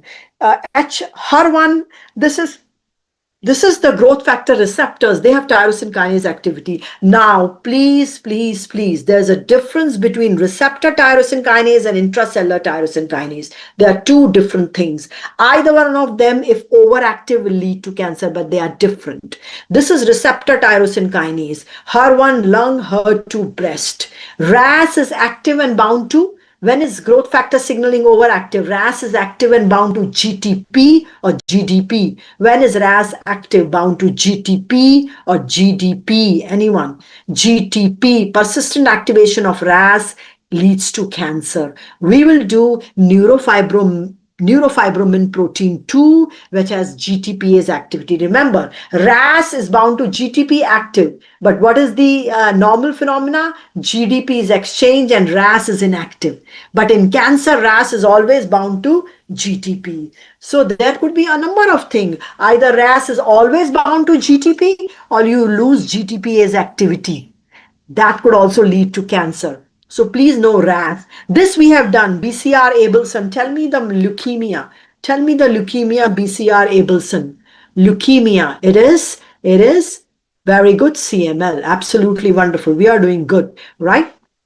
So again, MYC gene. Now, MYC is a proto-oncogene or a tumor suppressor gene? MYC is a proto-oncogene or a tumor suppressor gene? MYC is a proto-oncogene or a tumor suppressor gene?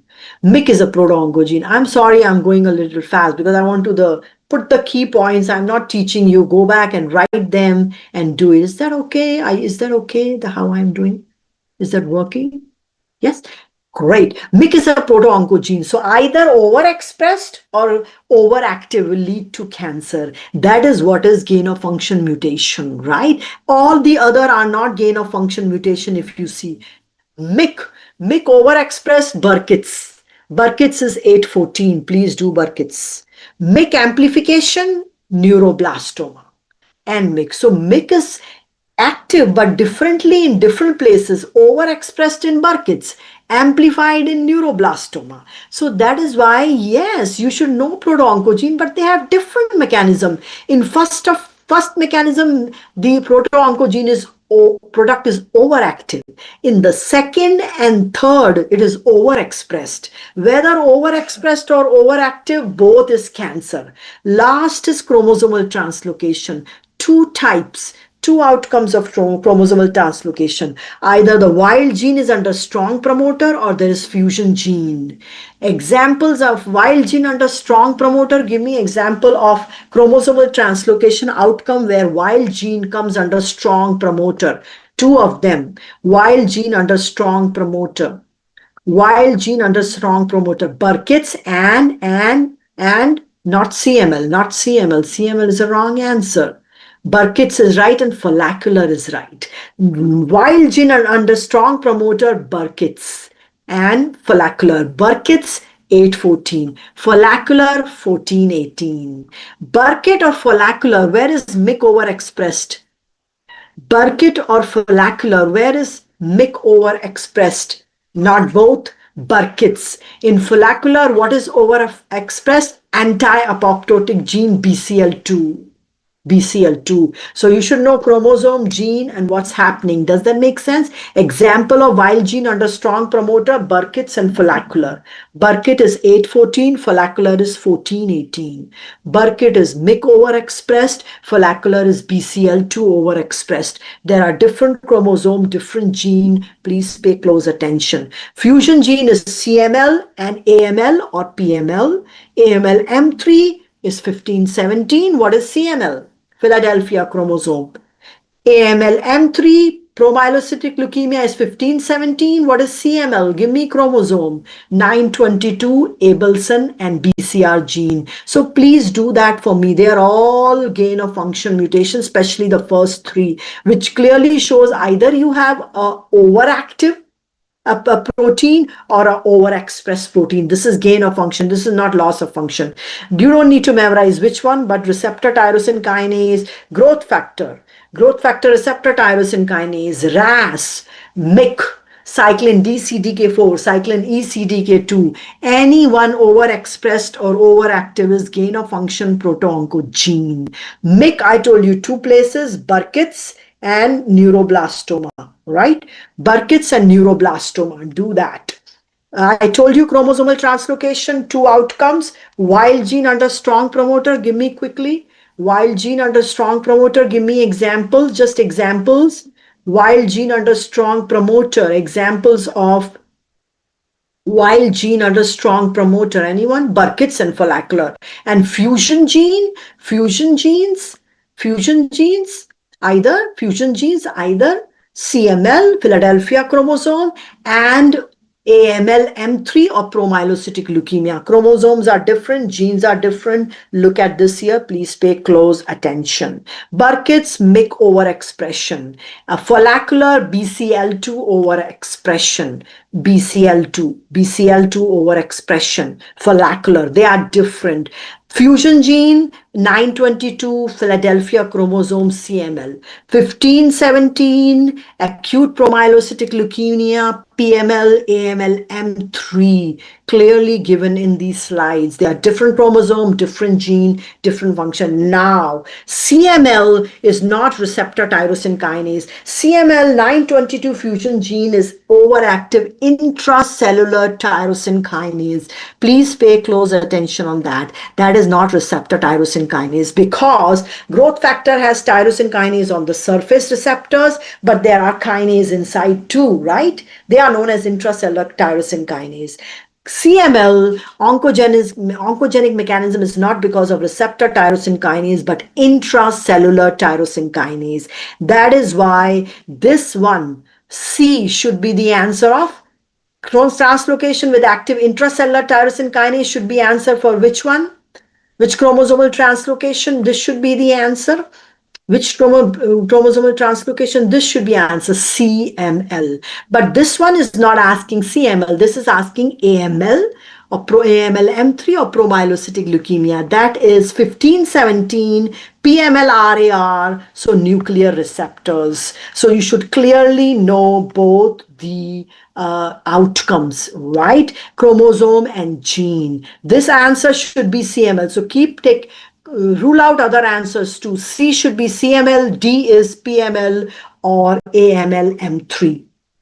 Anemic amplification neuroblastoma, viruses either by inflammation or by viral oncoprotein cause cancer. I will tell you what is P53 and what is RB. They are also affected in viral infection by viral oncoprotein. P53 and RB are caretaker. BRCA1, BRCA2 and MMR are, sorry, P53 and RB are gatekeepers, and BRCA1, BRCA2, and MMR are caretakers. First of all, P53. Know P53 and RB very well. Whenever there is a DNA damage phosphorylates P53 that transcribes P21. What does that do? Arrest cell cycle, allow DNA to repair by the caretaker, and if repair did not happen, induce apoptosis. That is P53. DNA damage, P53. Why are they called phosphoprotein? They are active and phosphorylated. DNA damage will phosphorylate P53, that will transcribe P21, that will cause a break. P53 is a break. It causes cell cycle arrest, allow time to repair. If repair didn't happen, induce apoptosis. Have you understood P53? P53 works here. DNA damage, transcribe P21, stop cell cycle. So P53 is the gatekeeper. RB. Please know RB is activated by growth factor signaling. Growth factor signaling MYC, cyclin CDK4 phosphorylates RB. When RB is phosphorylated, or when growth factor is signaling is there, E2F is released or sequestered. When there's growth factor signaling, E2F is released or sequestered. Sequestered by RB. When there's growth factor signaling, released. Please know that when there's a growth factor signaling, MYC is a transcription factor. Transcribe cyclin D-CDK4 complex, RB phosphorylated, E2F released. When there is no growth factor signaling, then RB sequesters E2F. So please know, when there is no growth factor signaling, RB sequesters E2F. When there is growth factor signaling, E2F will be released, right? So growth factor signaling, cyclin D-CDK4 complex activate RB.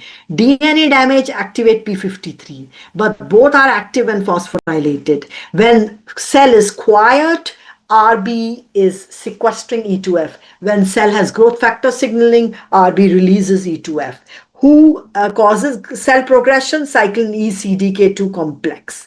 P53 doesn't work alone, work together with P21. Please pay attention on these intermediates or proteins that I'm asking you to know, right? You know these are tumor suppressor gene, but FAS or BCL2, which is tumor suppressor, which is favorable for cancer to lose, FAS or BCL2? FAS or BCL2? FAS. So FAS is a tumor suppressor gene and BCL2 is a proto-oncogene, right? You should know that.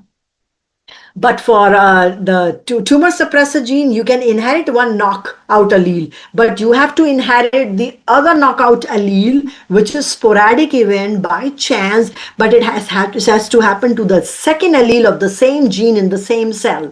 Then cancer will happen. Now, is this cancerous? If you only gain one loss of function allele, is this cancer in the middle? Is this cell in the middle cancerous? Is this cell in the middle cancerous? No, it's absolutely normal. So it's not for proto-oncogene that one gain of functional mutant allele leads to cancer. In tumor suppressor gene, both have to be knocked out. Both allele have to be knocked out. That's why they are cancerous. That's why cancer genetics is very non-traditional. It's not on the mechanism. By mechanism, proto-oncogene looks autosomal dominant and tumor suppressor gene look autosomal recessive, but that's not correct. Both inherited cancer syndrome, whether a proto-oncogene or tumor suppressor genes, are autosomal dominant. Why? Because if you inherit one hit, It's very easy to get a second hit. That's why they are autosomal dominant. But second hit is always by chance and sporadic. By methylation of the cytosine of the DNA containing tumor suppressor gene and hypoacetylation of histone containing tumor suppressor gene. Will it be cancerous? Methylation of cytosine of DNA containing tumor suppressor gene and hypoacetylation of histone containing tumor suppressor gene. Will it be cancerous? Yes or no? Methylation of cytosine of DNA containing tumor suppressor gene and hypoacetylation of histones having tumor suppressor gene. Is it cancerous? Anyone? Will it lead to cancer? Again, methylation of DNA, cytosine of DNA, will it lead to silencing? Will you lose the tumor suppressor gene? Don't forget these epigenetic modification. So methylation of DNA containing the tumor suppressor gene and hypoacetylation of, yes, and hypoacetylation of histones containing the tumor suppressor gene. These epigenetic modification will also lead to cancer.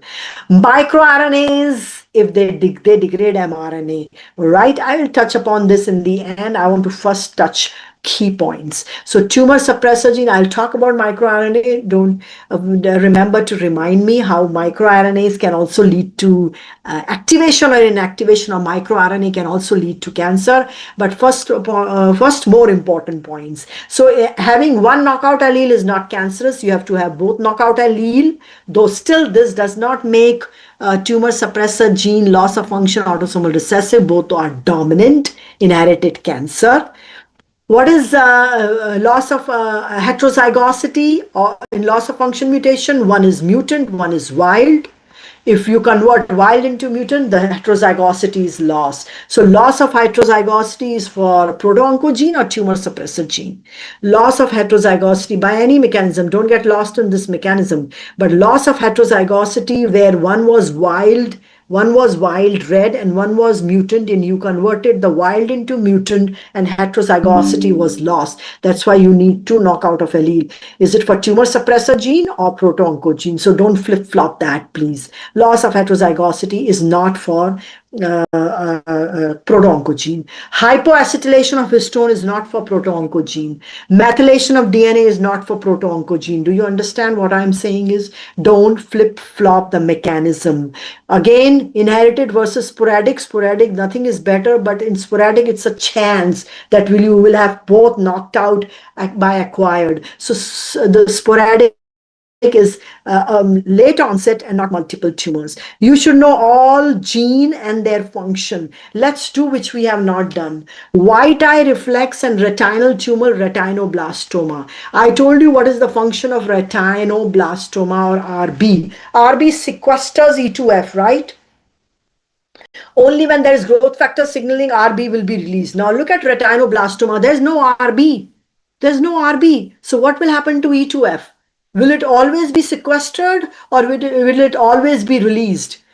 Will it always be sequestered or always be released? Please know that well. Normal then abnormal. So you should know the gene, the function, what's lost, and what's the tumor. When the cell is quiet, is RB sequestering E2F? When cell is quiet on the left, is RB sequestering E2F? When growth factor signaling, RB releases E2F. When in retinoblastoma, there's no RB. So E2F is always released. Lee-Frattini syndrome, P53, what tumor you see there? Not endometrial, but sarcomas, not breast and ovarian. So they also have typical tumors involved, tissue involved. Sarcoma, Lee-Frattini syndrome. Breast and ovarian, BRCA1, BRCA2. P53 is a break. Cell cycle is arrested, allow time to repair and induce apoptosis. If you lose P53, again, favorable for cancer. Neurofibromatosis, you see neurocutaneous tumor. Neurofibromatosis, neurofibromin protein has GTPase activity. So if you lose neurofibromin protein, which has GTPase activity, what will happen to RAS? What will happen to RAS? Neurofibromin has GTPase activity. If you lose neurofibromin, What will happen to RAS? RAS will always bound to GTP and will not be hydrolyzed. Know the function. So NF1 has a GTPase activity which is lost, and RAS is always bound to GTP. GTP is not hydrolyzed to GTP. So how many detail is in the mechanism than the presentation? But yes, Lee-Framini syndrome, if you say breast and ovarian, you will go wrong, right? Breast and ovarian, you have to relate to BRCA1, BRCA2, double-stranded break repair. What is the difference between FAC and HNPCC? FAP has multiple polyps. Gene involved is tumor suppressor. Which one? APC. HNPCC is mismatch repair in gene involved. Where do you see microsatellite instability and replication error positive? FAP or HNPCC? Where do you see microsatellite instability and replication error positive? FAP or HNPCC, which is Lynch syndrome? Where do you see Lynch syndrome, HNPCC? So there is characteristic finding. Don't flip-flop that. What is APC now? Let's look at APC. Is it a tumor suppressor gene? Yes. What is beta-catenin? Now, beta-catenin also transcribes MYC, please, but this is not growth factor signaling MYC. This MYC is independent of growth factor signaling. So what does beta-catenin transcribe? MYC. Is this growth factor signaling? No. First of all, it's independent of growth factor signaling. Beta-catenin transcribe MYC for growth and proliferation. Now look at the connection. APC, when signaling, is negative to APC. And APC is negative to beta-catenin. But beta-catenin is for increasing cell proliferation or decreasing cell proliferation. Beta-catenin is for increasing cell proliferation through MYC or decreasing cell proliferation, beta-catenin. Increasing cell proliferation or decreasing cell proliferation. So first, normal. Wind signaling inhibits APC. APC inhibits beta-catenin. Beta-catenin uses MYC, which is not the growth factor signaling MYC. It's an independent MYC and causes proliferation. Now let's look at the normal. At the bottom of the crypts, you want proliferation. Should beta-catenin be active here? Yes. Yes. At the top of the crypt, you don't want proliferation. So beta-catenin should be inactive here. Now look at this. At the bottom of the crypt, Wnt signaling is on. That inhibits APC. So beta-catenin is active. But at the top of the crypt, there's no Wnt signaling. I'm telling normal, not abnormal here. At the top of the crypt, there is no Wnt signaling. So APC is active. At the top of the crypt, there is no Wnt signaling. So at the top of the crypt is APC active. And APC active, so there's no proliferation, right? Now, if you lose APC at the top of the crypt, what will happen to beta-catenin? Active or inactive? Beta-catenin active, polyps, and familial adenomatous polyposis. Again, VNT negative to APC, APC negative to beta-catenin. Beta-catenin transcribe MYC for proliferation. Beta-catenin is for proliferation. At the bottom, you want proliferation, so Wnt is active. APC is inactive. At the top, you don't want proliferation. There is no Wnt signaling. So at the top, beta-catenin is inactive and APC is active. If you lose APC, then there is FAP, familial adenomatous polyposis.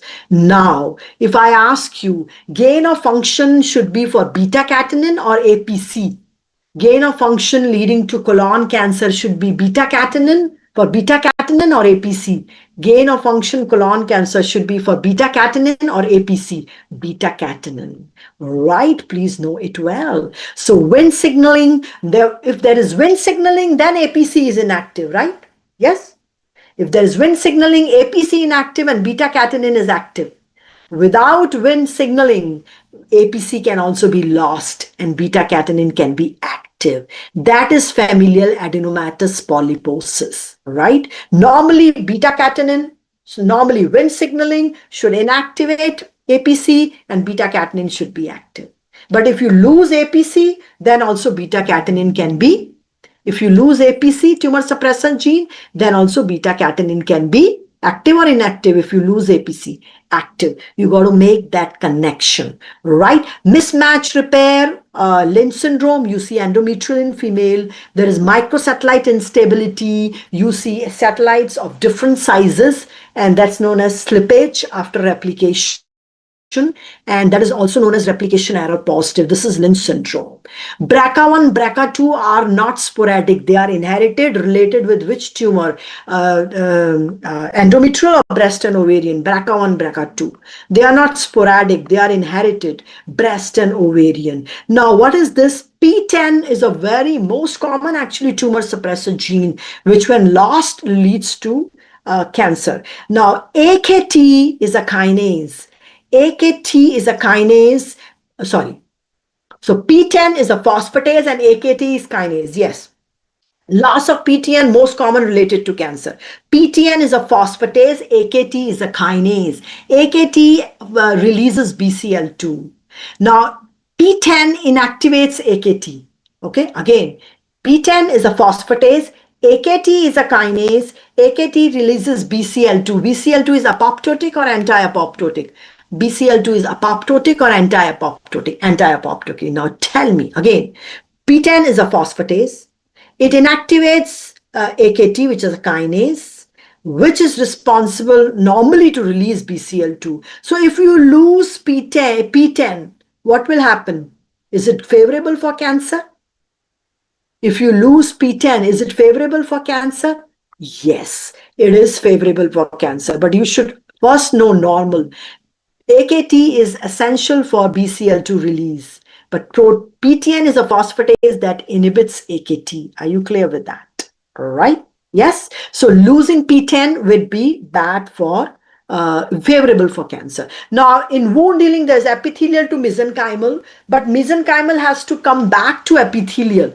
Mesenchymal back to epithelial is not happening in Wilms tumor, which is that leads to cancer. So normal wound healing processes, epithelial to mesenchymal, but mesenchymal should come back to epithelial. In Wilms tumor, due to loss of W2 gene, mesenchymal doesn't come back to epithelial, and that leads to renal tumors. Cancer cells elongate their telomeres. That's why they always keep going in the cell cycle, never enter Z0 phase. But by chance, the cells that have reached their telomeric threshold, by mistake, they go into cell cycle. They should not go into cell cycle, right? Two things. First of all, cells which have reached their telomeric threshold, should they go into cell cycle? Cells which have reached their telomeric threshold, should they go into cell cycle? No. Two things are there with telomeres. If they, by chance, by mistake, go into cell cycle, there is break, and that leads to cancer. Second aspect is cancer cells can elongate their telomeres, and they always keep going in the cell cycle, never go into the Z0 phase. Right now, this is which is responsible for mutation. Why this is the right answer? This good. I just got it. I wanted to explain you microRNA. So microRNAs target mRNA, right, and decrease protein expression. Yes or no? Yes. Oncomeres are microRNA that target tumor suppressor gene. Oncomeres are microRNA that target tumor suppressor gene. So tell me, activation or inactivation of oncomeres is favorable for cancer? Oncomeres are microRNA that target tumor suppressor gene. So activation of oncomeres will be favorable for cancer. That is why that is your right answer. Now, which one is not? Now, which is very cyclin D? Growth factor receptors, RAS, MYC, cyclin D, CDK4, right? RB phosphorylated releases E2F, cyclin E, CDK2, cell progression. So which one of them is not in this process? NF, neurofibromatosis. Neurofibromatosis is a GTPase activity. It converts RAS GTP into GDP. It's not in that growth factor receptor, RAS, MYC, cyclin CDK4, RB, E2F, cyclin E, CDK2, or growth factor pathway. NF1 is a GTPase. Now, is this true for RB? Do you want to lose RB or gain? RB is tumor suppressor or proto-oncogene? Tumor suppressor or proto-oncogene? RB. Tumor suppressor or proto-oncogene? RB. RB is tumor suppressor. You lose it. That's why hypermethylation of DNA containing tumor suppressor gene and hypoacetylation of acetones, histones, containing tumor suppressor gene is favorable for cancer. These are epigenetic modification. Please don't miss them. Sometimes students just concentrate on proto-oncogene, tumor suppressor gene. I wish you all good luck. Please, I am available when I'm away. Just